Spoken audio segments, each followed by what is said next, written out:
ایک اور آیت سورۃ آل عمران کی ہے، یہ سارے دین کی روح ہے اور یہ دین کا مرکزی نقطہ ہے، مرکزی نقطہ۔ جیسے گاڑی ہوتی ہے نا، اس کا بیلنس کیا جاتا ہے تو پھر وہ صحیح چلتی ہے۔ اس کا ایک نقطہ ہوتا ہے، اس پر آ کر چاروں ٹائروں کو ایک جیسے زاویے پر جمع کرنا ہوتا ہے، پھر وہ صحیح چلتی۔ اگر وہ بیلنس آؤٹ ہو جائے تو وہ سوزوکی ہو یا لینڈ کروزر ہو، وہ سیدھی نہیں چلے گی، کبھی یوں ہو جائے گی، کبھی یوں ہو جائے گی، کبھی یوں، وہ خود بھی تھکے گی اور مسافر کو بھی تھکائے گی۔ تو ہر چیز کا سینٹر پوائنٹ جب صحیح ہوتا ہے تو وہ چیز صحیح چلتی ہے۔ اسلام کا جو مرکزی نقطہ اور پوائنٹ ہے وہ نرمی ہے، شدت نہیں، وہ نرمی ہے۔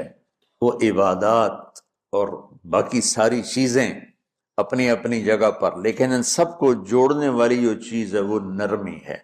یہ میں نے کہاں سے لیا؟ میں ایک دفعہ جا رہا تھا پاناما، تو سورہ کہف کو دیکھ کے پڑھ رہا تھا، ویسے مجھے یاد ہے میں دیکھ کے پڑھ رہا تھا۔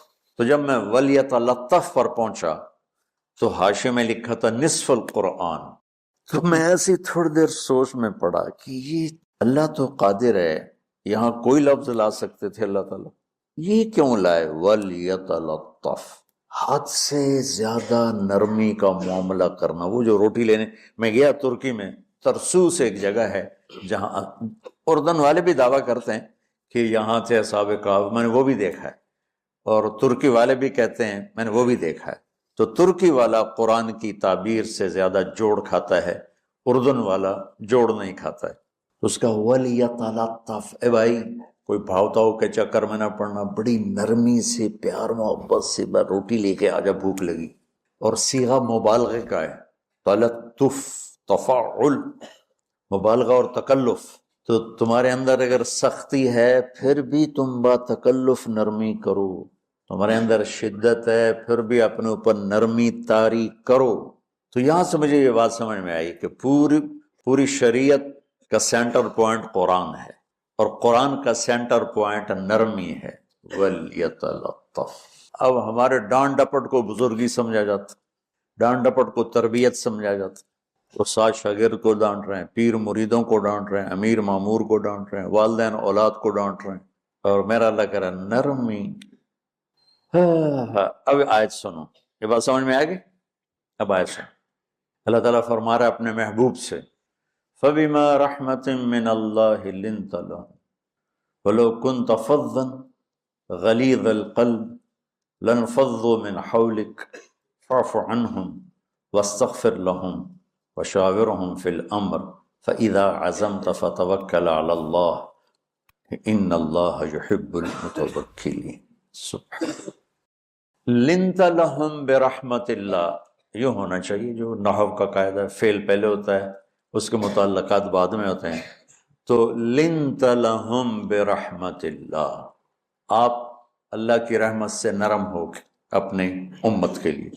لیکن اللہ تعالیٰ نے فَبِمَا، اللہ نے اپنے نبی پر جتنے احسان قرآن میں بتلائے ہیں، أَلَمْ يَجِدْكَ يَتِيمًا فَآوَى وَوَجَدَكَ ضَالًّا فَهَدَى وَوَجَدَكَ عَائِلًا فَأَغْنَى أَلَمْ نَشْرَحْ لَكَ صَدْرَكَ وَوَضَعْنَا عَنْكَ وِزْرَكَ الَّذِي أَنْقَضَ ظَهْرَكَ وَرَفَعْنَا لَكَ ذِكْرَكَ إِنَّا أَعْطَيْنَاكَ الْكَوْثَرَ هُوَ الَّذِي أَيَّدَكَ بِنَصْرِهِ وَبِالْمُؤْمِنِينَ۔ اب قرآن میں دیکھو، وَكَانَ فَضْلُ اللَّهِ عَلَيْكَ كَبِيرًا، اللہ نے قرآن میں اپنے نبی پر جو احسان کیے وہ بتائے اور جتلائے کہ ہم نے آپ کے ساتھ یہ کیا، یہ کیا، یہ کیا، یہ کیا۔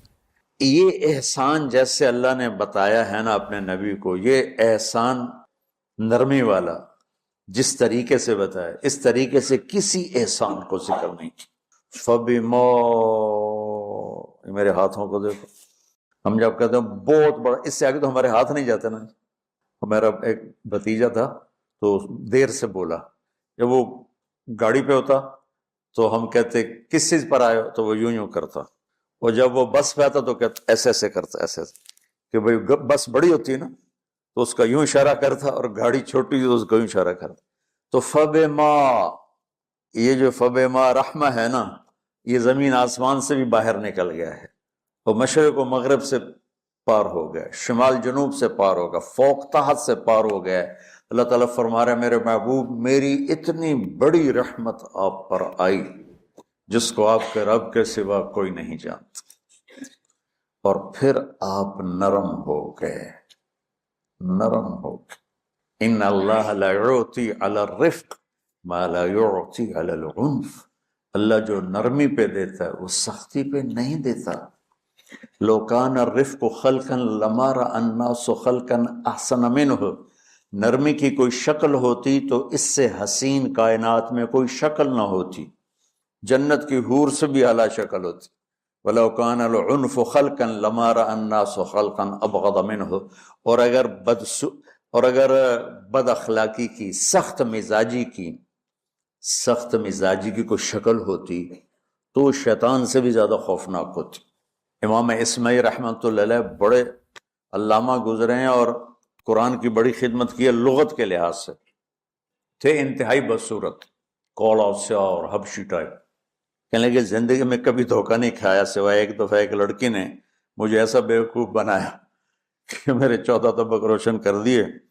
کہ میں جا رہا تھا تو ایک خوبصورت لڑکی نے مجھے مسکرا کے اشارہ کیا، بھائی کوئی میرے اوپر بھی عاشق ہے.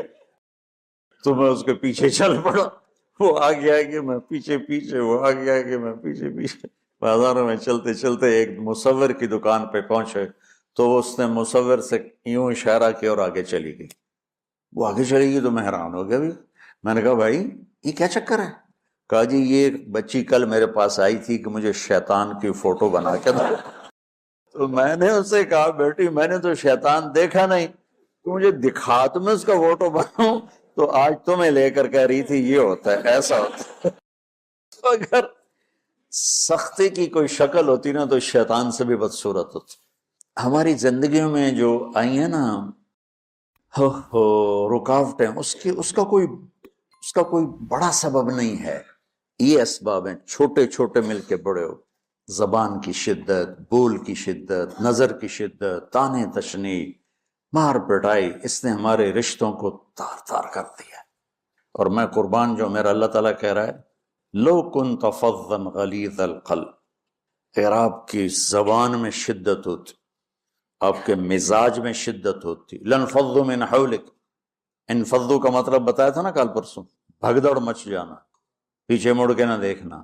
معلم محمد مصطفیٰ جیسے ہوں صلی اللہ علیہ وسلم، اور طلبہ اصحاب رسول جیسے ہوں. محمد الرسول اللہ، سورہ فتح اللہ نے یوں ایک آیت محمد الرسول اللہ والذین معہ.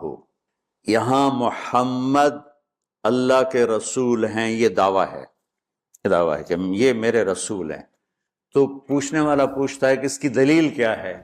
تو اللہ کہتا ہے اس کے ساتھیوں کو دیکھ لو، ایسے ساتھی صرف نبی کے ہوتے ہیں اور کسی کے نہیں ہوتے. والذین معاہ، معیت بہت بڑا شرف ہے. اور وہ کیسے ہیں؟ اشداء علی الکفار ہیں، رحماء بینہم ہیں. وہ کیسے ہیں؟ تراہم رکعا سجدا، کوئی سجدوں میں گڑ گڑا رہا، کوئی رکوع میں گڑ گڑا رہا. اور اخلاص ایک باریک چیز ہے جس کو موت سے پہلے ہم دعویٰ نہیں کر سکتے کہ میں جو کچھ کر رہا ہوں اخلاص سے کر رہا ہوں. لیکن وہ اتنے اللہ کے قریب ہوئے کہ اللہ نے ان کے اخلاص کی خود گواہی دی. یبتغون فضلا من اللہ ورضوانا. میں صرف قرآن سے صحابہ کو بتا رہا ہوں. تتجافى جنوبهم عن المضاجع يدعون ربهم خوفا وطمعا. میرے نبی کے ساتھ چلنے والے صحابہ کیسے ہیں؟ راتوں کو اٹھ اٹھ کے روتے ہیں، بستروں سے جدا رہتے ہیں. کیسے ہیں؟ كانوا قليلا من الليل ما يهجعون. رات کو بہت تھوڑا سوتے ہیں. وبالاسحار هم يستغفرون. اور پھر سحری کے وقت توبہ استغفار کرتے ہیں. یہ کیسے ہیں؟ یؤثرون علی انفسهم ولو کان بهم خصاصہ. خود بھوکے رہ کر یہ اوروں کو کھانا کھلاتے ہیں. یہ کیسے ہیں؟ لقد رضی اللہ عن المؤمنین اذ یبایعونک تحت الشجرہ فعلم ما فی قلوبهم. یہ کیسے ہیں؟ یہ قرآن صرف بتا رہا ہے کہ صحابہ. آخری بات درجہ بندی کی. لا یستوی منکم من انفق من قبل الفتح وقاتل. میرے محبوب آپ کے صحابہ کے دو ہیں جماعتیں. ایک وہ ہیں جو فتح مکہ سے پہلے ایمان لائے، اور ایک وہ ہیں جو فتح مکہ اور اس سے آخر تک ایمان لائے. یہ جو بعد والے ہیں نا، یہ پہلے والوں کے برابر نہیں ہو سکتے. اللہ نے فرق مراتب رکھا ہے، لیکن ایک وعدہ میرا آپ کے ساتھ ہے، وہ کیا ہے؟ کلن وعد اللہ الحسنى، میرا وعدہ ہے آپ کے ہر صحابی کو جنت دوں گا، ہر صحابی کو جنت دوں گا۔ اور یہ پہلی جماعت ہے جن کی حمایت میں قرآن اترتا تھا۔ اور ایک عجیب ہے، ایک لفظ قرآن کا، ایک لفظ، ایک آیت اتری، لا يستوي القاعدون من المؤمنین والمجاہدون فی سبیل اللہ۔ یہ آیت ایسی اتری جیسے میں نے پڑھا ہے کہ اللہ کے راستے میں جہاد کرنے والے اور گھر بیٹھنے والے برابر نہیں ہو سکتے۔ ٹھیک، عبداللہ بن ام مکتوم نابینا صحابی ہیں، انہوں نے جب آیت سنی کہا یا اللہ یہ کیا کیا؟ وہ میں انا محتاج، میں کتوں جا کے جہاد کرنا ہے، میرے لیے تو گنجائش دے۔ یہ کیسے لوگ تھے؟ جبریل دوڑے آئے اور وہی کیا لائے؟ ایک لفظ، صرف ایک لفظ کہ یا رسول اللہ، اللہ فرما رہے ہیں کہ کیا ہے؟ عبس وتولی اذ جاءہ الاعمى، کا میرے بندے کی فریاد میرے پاس پہنچ چکی ہے، لہٰذا اب اس آیت کو یوں پڑھا جائے، لا يستوي القاعدون من المؤمنین غیر اولی الضرر والمجاہدون فی سبیل اللہ، کہ جو معذور ہیں ان کے علاوہ جو صحت مند ٹھیک ٹھاک ہیں وہ اور جو میرے راہ میں ہیں برابر نہیں ہو سکتے۔ تو عبداللہ بن ام مکتوم کی فریاد پر قرآن کا ایک لفظ ہے، اور خولہ کی فریاد پر آیات بارش کے قطروں کی طرح، قد سمع اللہ قول التی تجادلک فی زوجها وتشتکی الی اللہ واللہ یسمع تحاورکما ان اللہ سمیع بصیر الذین یظاہرون منکم من نسائہم ما ہن امہاتہم ان امہاتہم الا اللہ ولدنہم وانہم لیقولون منکرا من القول وزورا۔ یہ پھر آگے بھی چلتی ہیں، ایک دیہاتی عورت کی فریاد نے عرش ہلا دیا اور قرآن اترا۔ یہ لوگ تھوڑا اور سنا دو تاکہ آپ کو خولہ کا پتہ چلے، خولہ کیا چیز ہے۔ انصاری عورت ہے، ہاں محلے کی ایک عورت ہے، خامن نے غصے میں طلاق دے دی، طلاق تھی زہار، تو میرے لیے میری ماں کی طرح ہے۔ اس طلاق کے بعد رجوع ہو ہی نہیں سکتا تھا۔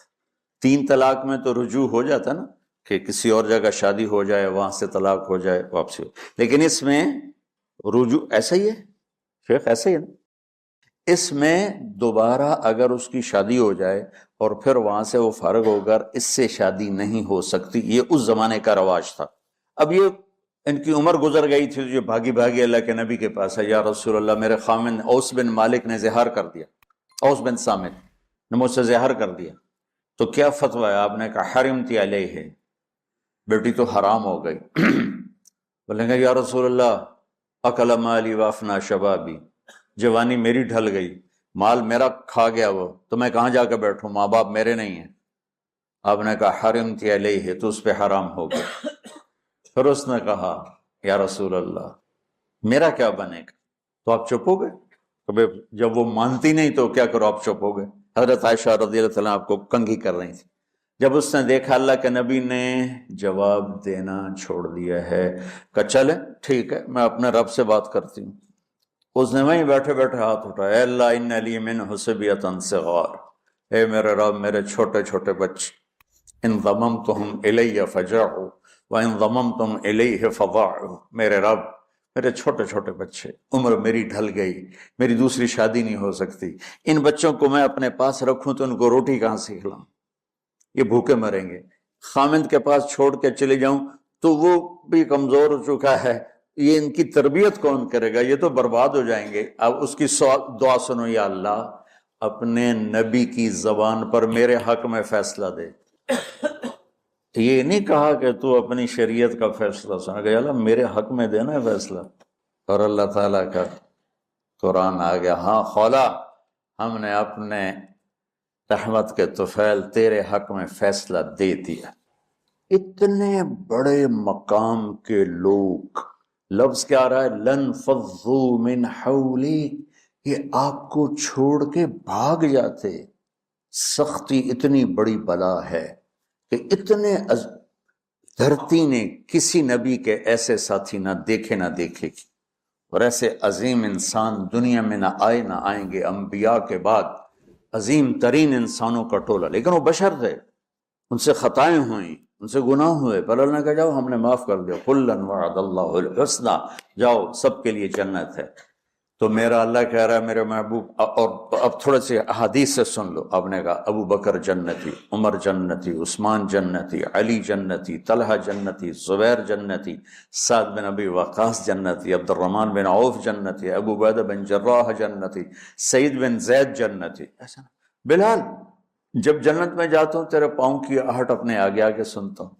جس نے جنتی عورت کو دیکھنا ہو ام رومان کو دیکھ لے، بڑے بڑا مناقب صحابہ اٹھا کے دیکھو۔ میرا ایک امتی آئے گا جنت کے دروازوں پر تو 8 دروازے کھل کے کہیں گے مرحبا، ادھر آ جائیں، ادھر ادھر۔ سلمان فارسی ایسے ہوئے، یا رسول اللہ کون ہے یہ؟ تو آپ نے کہا یہ بیٹھا ہے ابو بکر، اس کو جنت کے 8 دروازے پکاریں گے۔ عمر ایک محل دیکھا بہت عالیشان، میں سمجھا میرا ہے۔ جب جانے لگا تو فرشتے نے کہا آپ کے غلام عمر بن خطاب کا ہے۔ عثمان جنت میں ہر نبی کا رفیق ہے، میرا رفیق تو ہے۔ پھر حضرت علی کا ہاتھ پکڑ کے کرتے کرتے کرتے یہاں لگا لیا، علی تو بھی خوش ہو جا، جنت میں تیرا گھر میرے گھر کے سامنے ہے۔ طلحہ زبیر، ہر جنتی کا ایک خادم، میرے 2 خادم طلحہ اور زبیر۔ تو اس ایک لائن لگی پڑی ہے، اور میرا اللہ کہہ رہا ہے میرے محبوب اگر آپ کے مزاج میں شدت ہوتی تو ایسے عظیم الشان لوگ آپ کو چھوڑ کے بھاگ جاتے۔ بچو کیا کرو، سنا سنا کے بھی تھک گیا ہوں۔ ایک بلبل ہے کہ ہے محو ترنم اب تک، اس کے سینے میں ہے نغموں کا تلا تم اب تک، قید موسم سے طبیعت رہی آزاد اس کی، کاش گلشن میں کوئی سمجھے فریاد اس کی۔ میں تو پچھلے 20 سال سے فریاد کر رہا ہوں، او بھائیو نرمی اختیار کرو، محبتیں اختیار کرو، نفرت ہو اختلاف کرو، نفرت تو نہ کرو۔ بیوی سے اختلاف ہو گیا ہے تو نفرت تو نہ کر، بیوی کو خامن سے ہو گیا نفرت تو نہ کر، بہن بھائیوں میں ہو جاتی اونچ نہیں، نفرت ہے تو نہ کرو، سلام دعا ختم۔ تو آپ فارغ ہونے والے ہو، یہ اسباق یاد رکھو گے تو آپ ہی کو فائدہ ہوگا انشاءاللہ۔ پھر جہاں جاؤ گے گلاب کے پھول کی طرح مہکو گے۔ چمن میں بہت سے پھول ہوتے ہیں، لیکن جہاں گلاب کھلا ہوتا ہے سب کی نظر وہیں جا کر ٹکتی۔ تو اگر آپ نے میں نے یہ اخلاق بنا لی، یہ نرمی اپنے اندر پیدا کر لی، تو اللہ کی قسم گلاب کے پھول کی طرح مہکو گے بھی صحیح، اور پرکشش بھی ہوگی، جاذبیت بھی ہوگی۔ شکلوں کی کشش چند دنوں کے بعد ختم ہو جاتی، اخلاق کی کشش موت تک باقی رہتی۔ جیسے روٹی کی طلب موت تک ختم نہیں ہوتی، باقی چیزیں آدمی کہتا ہے یار گوشت بڑا کھا لیا، دال بناؤ، بھنڈی کھا لی اب توری بناؤ، لیکن روٹی ایسی ہے اسے کوئی کسی دن جاتا روز ہی روٹی روز ہی روٹی، تو اس طرح اندر رچ پچ گئی۔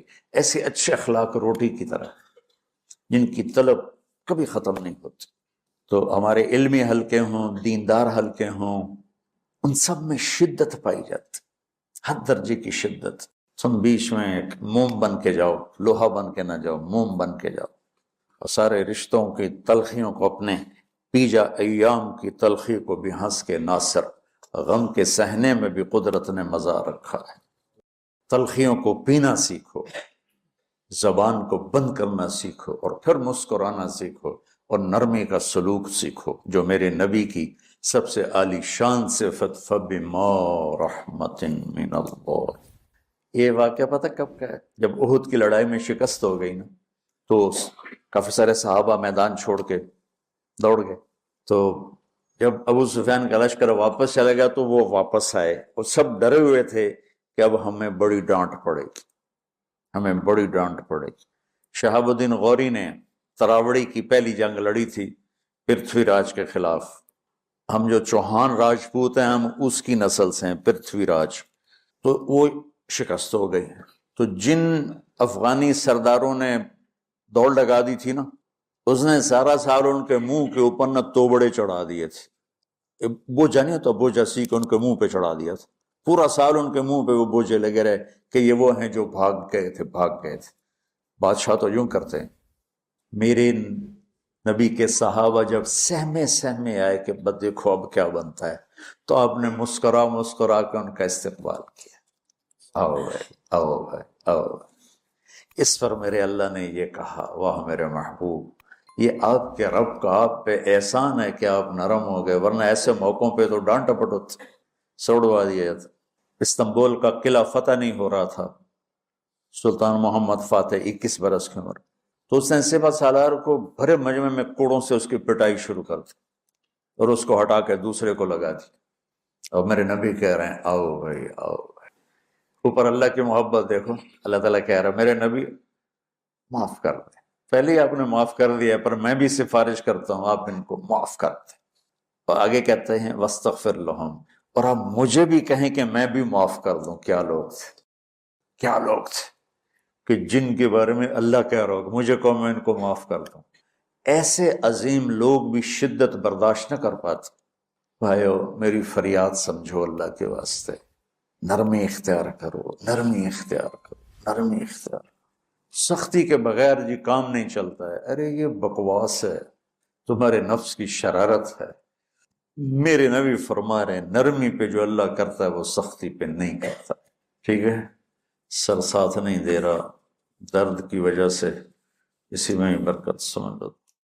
تہجد کی نماز اور دوسری نماز میں کوئی فرق نہیں، نوافل ہیں۔ تہجد کو اللہ تعالیٰ نے بہت پسند فرمایا، اس کی بہت ترغیب دی، فرض نہیں کیا۔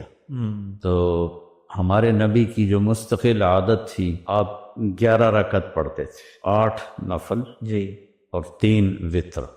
کبھی کبھی اس سے زیادہ ہوتی تھی، کبھی اس سے کم بھی ہو جاتی تھی، لیکن عام معمول تھا کہ آپ 11 رکعت تہجد پڑھتے تھے۔ اور سبحان اللہ سبحان اللہ سبحان۔ حضرت عائشہ فرماتی ہیں کہ جب میرے حجرے میرے گھر میں ہوتے آپ، تو میں سوئی ہوتی تھی اور آپ تہجد میں کھڑے ہوتے تھے، مجھے نہیں اٹھاتے تھے۔ اور جب سجدے میں جاتے تھے تو لمبائی اتنی مختصر ہوتی تھی کہ میری ٹانگیں سامنے آتی، تو آپ میری ٹانگوں پہ ایسے ہاتھ لگاتے تھے تو میں ٹانگیں ایسے پیچھے کر لیتی تھی، آپ سجدہ فرماتے تھے، کھڑے ہوتے تھے، میں پھر سیدھی کر لیتی تھی، اب لمبی رکعت پڑھتے تھے۔ پھر جب آپ سجدے میں جاتے تھے پھر مجھے ایسے ایسے کرتے تھے، پھر میں اپنی ٹانگیں پیچھے کر لیتی تھی اور آپ سجدہ ادا فرماتے تھے، پھر اتحیات میں بیٹھتے تھے، پھر کھڑے ہو جاتے تھے، اور جب آپ نماز سے فارغ ہو جاتے تھے تہجد سے، تو پھر میں خود ہی اٹھ جاتی تھی، پھر مجھ سے پیار محبت کی باتیں فرماتے تھے۔ فجر کی اذان تک ایسے آپ سیدھے ہاتھ کا ٹیک اور پاؤں ایسے کر کے، جیسے ہم لیٹتے ہیں آپ ایسے لیٹ جاتے تھے اور میں بھی سامنے ویسے ہی لیٹ جاتی تھی، اور آپ مجھ سے پیار محبت کی باتیں فرماتے کرتے رہتے یہاں تک کہ اذان ہوتی اور بلال آ کر دستک دیتے، تو پھر آپ اٹھ کے 2 سنتیں پڑھتے اور فرض نماز پڑھانے کے لیے چلے جاتے تھے۔ اللہ، تو یہ فرض نہیں ہے، اگر کوئی نہیں اٹھ سکتا رات کو پچھلے ٹائم، تو عشاء کے بعد اگر وہ 2 نفل بھی پڑھ لے گا ایکسٹرا تو وہ تہجد گزار ہی شمار ہوگا۔ تو آپ سونے سے پہلے 2 پڑھ لیں، 11 پڑھ لیں، آپ بھی تہجد گزار ہو جائیں۔